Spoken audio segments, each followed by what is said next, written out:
So good, so grounding, so soothing, so perfect for a day like today, which is so grey and overcast and drizzly. You know, like the hierarchy of froth and how the really big bubbles at the top, like at the top of the froth pyramid, this isn't a real thing, but like they're not actually that good because they're all air. It's like the flat white sort of froth, the really thick stuff that's really good, and this is like that all the way through.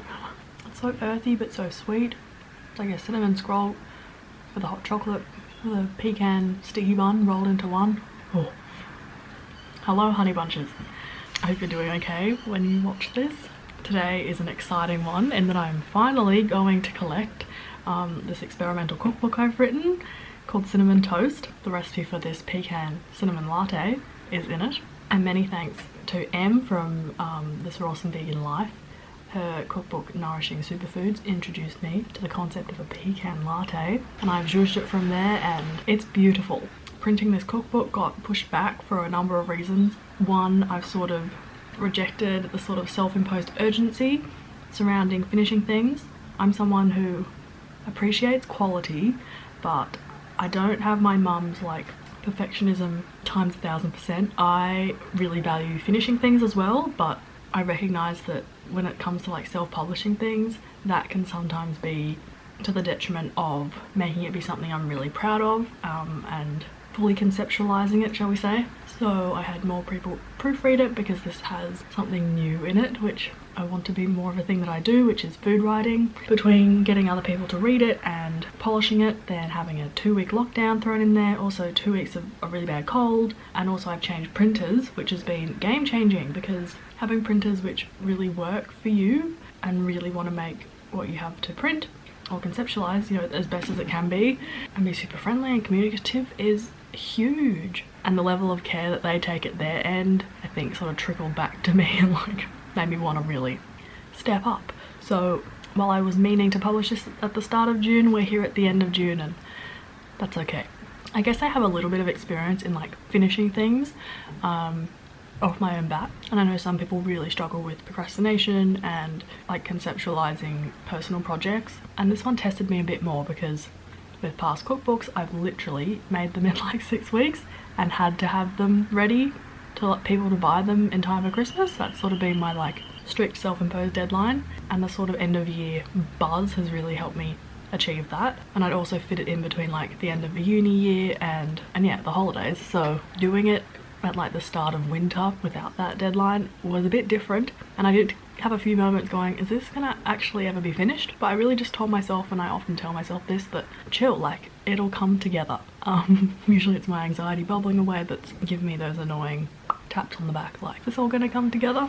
I think I mentioned this in the last video that like the moment we celebrate the most is the end goal, but like I don't want to get all cliche because I really hate the whole like the journey is the most important part, but like each little task or each little, you know, part of the process is equally significant, and so I just reminded myself that. Speaking of being joyful for finishing something. Not exactly the day weather-wise that I imagined. It's really grey, it's gonna be really rainy, but there's the whole saying, attack the day before it attacks you, and my family are not grand gesture type people, or particularly celebrate-y people, but that's okay. I am parenting myself and have created such celebrations. So I'm meeting up with a friend today, having lunch, mooching around. I have got confirmation that 2 stores in the city, a bookstore and a zine store, I'll mention this later, are going to stop it, so I need to go to one of those bookstores and drop them off. And yeah, hopefully I'll remember to film bits and bobs.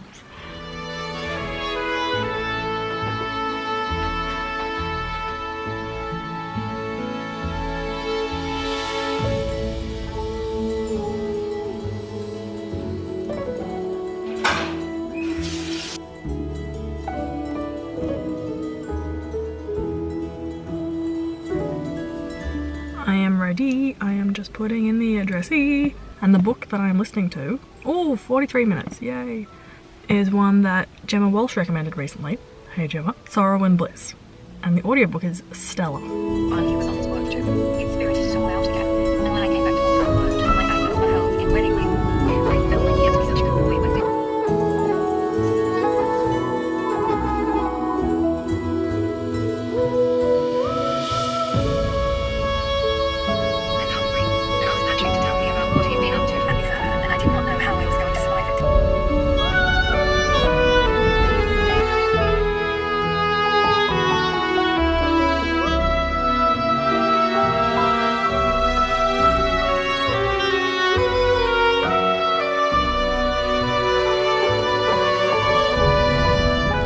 I made it, and I found a no metered parking spot.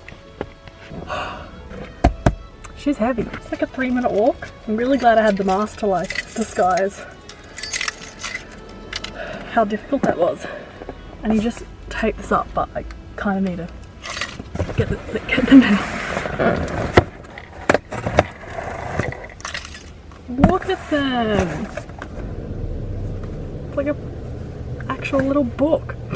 You never know like how thick it's gonna be. It looks good! Yay! I'm now just gonna tie 5 up with string to drop off to Brunswick bound. And being the dork I am, I bought some string and some scissors. They're really good printers, and I'm kind of due to reprint my other cookbooks, but this is something I've been thinking about because most people who buy them these days don't buy 1, they buy 3 most commonly, or 2, which makes you sort of think, should I print them together, consolidate in some way, not sure. And I'd really like to go through these guys because they really help you out, but they're just not easy to like pick up stuff from, and by nature of what you're picking up it's usually really flippin' heavy, but maybe I should just suck up the delivery price. I haven't been around people in so long that like I haven't gone red or felt like the shaky nervous feeling in ages, and then today she's back. Okay.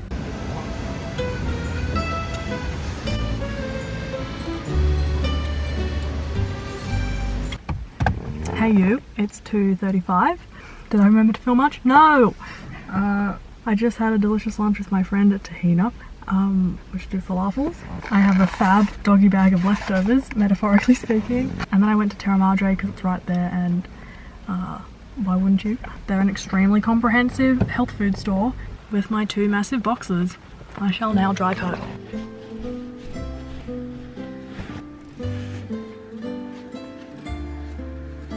I might have gone to a few op shops while I was out. This is just like a knee blanket. It's square. It's $4. I love the edging. Stunning. So my colours. We move on to crockery because I saw a lot of it that I liked, and I'm feeling a bit stagnant with the certain props and plates and platters and bowls that I have at the moment. And I'm also in a frame of mind of like, I'm going to be taking these with me one day, so it's not a waste of money. It's also not a waste of money if I'm using it for food photographing purposes. We have a little dish. A big dish. There's quite the hand-painted theme to these. 2 bowls, 2 gigantic mugs, which I feel like could be soup vessels as well. An oven-safe platter dish. and this was probably a silly purchase, but a mystical teapot to keep herbal tea warm in and take up to my room. Safe to say I am like literally exhausted after that. So much driving. Math screwed me over in one of the different legs that I was doing today and maybe go like 30 extra Ks. And then Merlin nearly missed his like walking group, and yeah, I'm feeling very freshly aware that once again, lockdowns do this, so does being at home a lot because you have a dog, that my social skills have not been brushed up for a long time. And this will sound so naive, but like you can live in a certain bubble and sort of forget that you have like social anxiety, and then you can be reminded of it in 100 different ways in one day and you feel a bit heavy because of that fresh slap in the face.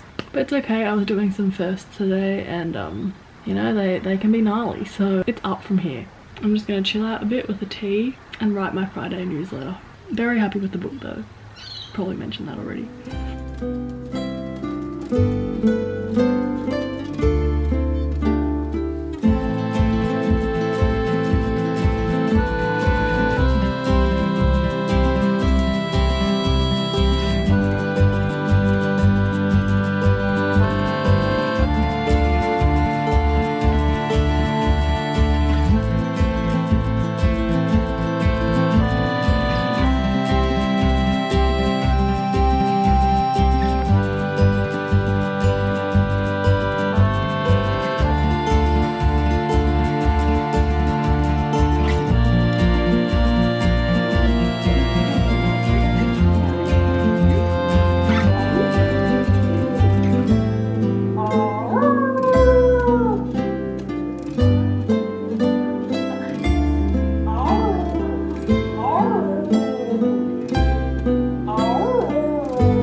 Anyways.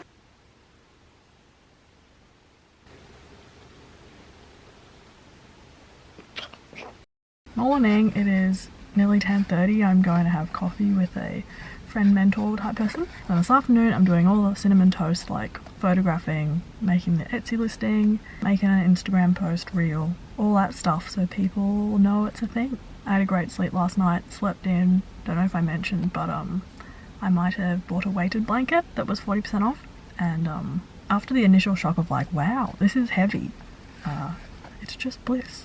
Really recommend. Tell me why you think we need counselling. Because you have boarding school syndrome.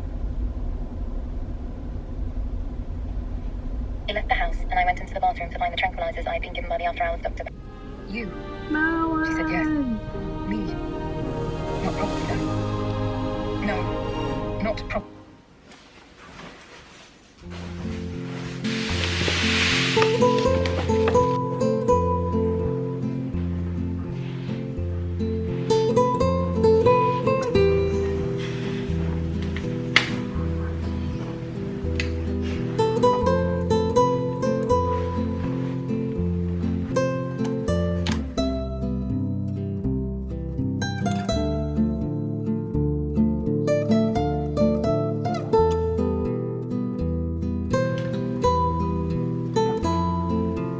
I look a little bit haggard and mascara smudged. I just finished editing all the sort of cinnamon toast photos for Etsy, videos for different platforms. Yeah, that's essentially it. Stitching them together, editing them, finalizing the Etsy listing, and so I'm ready to launch it tomorrow, aka it's out the day this video comes out. Since being able to go out and enjoy like what I'm wearing and trying out that version of myself, which honestly has been like jumping in the deep end again. I've definitely regressed in like social skills and like just general adulting, humaning confidence on like a more positive note. This is just my personal thing. I'm not saying this to be vain or egotist or narcissistic. Just like my impression of how attractive I look is like boosted having gone out and like being around other people.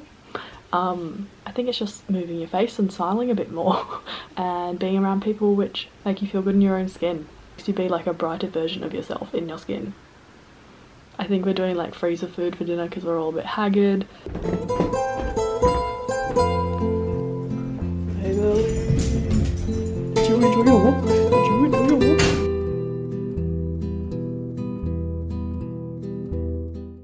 Hey everyone, it's the next day, the day this is out. Let's try that again. Hey everyone, my book Cinnamon Toast is now out. It's Sunday, and before I wrap up this video I just wanted to mention a few things about it. It's on my Etsy shop, the HBOT shop. What it is an experimental cookbook filled with vegan and gluten-free recipes, writing, reflections and prompts inspired by the mood, flavours and sort of transcendental potential of cinnamon toast. It's a cookbook about slowing down, tapping into a sort of grounding nostalgia and ultimately self-soothing through humble ingredients and action. If you're a little perplexed by the term experimental cookbook, you're not alone. I would like to reference Gemma Walsh's incredible, beautiful experimental cookbook called Dirt, which she sent me, beginning of a lovely friendship, and also like mind expansion on my part, because this definitely played a crucial role in helping me sort of loosen the straitjacket I've placed around what a cookbook needs to be and letting it be a space to explore other loves like food writing and have a cookbook be based around a theme and really embrace recipes' ability to shape our moods or play on our moods, but also explore that in other ways. A few functional notes about this book. It's saddle stitch, not spiral bound. It's 50 pages. I printed this one slightly differently in that every recipe does have a colour photograph. I just put them in the middle section, which makes it cheaper to print because with saddle stitch, it's like an A4 sheet of paper folded in. Anyway, I've just done a smarter, more economic design, but I actually kind of really like that because it makes me think of really early 70s, 80s cookbooks in general, but especially like Women's Weekly cookbooks, where because colour printing was even more of a bish, that was bitch, only a select number of food photographs made it in and into those centre precious, often glossy pages. It starts with a food essay called Cinnamon Toast, part memoiristic, part food history, social commentary, diaristic essay. Then we crack into the recipes, and obviously wanting to leave some parts as a surprise, there's other reflections and prompts which relate back and embrace the sort of cozy warm hug vibe which is cinnamon toast. I'm only making this available in hard copy. I've had a lot of fun this week making a few extra little things to make the unboxing process a little more interesting, which won't be present if you sort of order it this week, but that's just to say that some of you who buy this I'm sure will experience a bit more of a special unboxing process with a few more goodies in there, and the HBOT shop in general is experiencing a very groovy upgrade. I would be honoured to send this to you, and I will just finish reading the blurb and then I will let you get on with your beautiful day. On our palate and deep in our systems, cinnamon grounds, soothes and gently kindles an innate vulnerability, a desire to be taken care of, to be blanketed in reassurance, self-assuredness and total acceptance. Cinnamon toast is a doona for such repose. It's a ticket to mood elevation, instant nostalgic fortification and cozy self-care.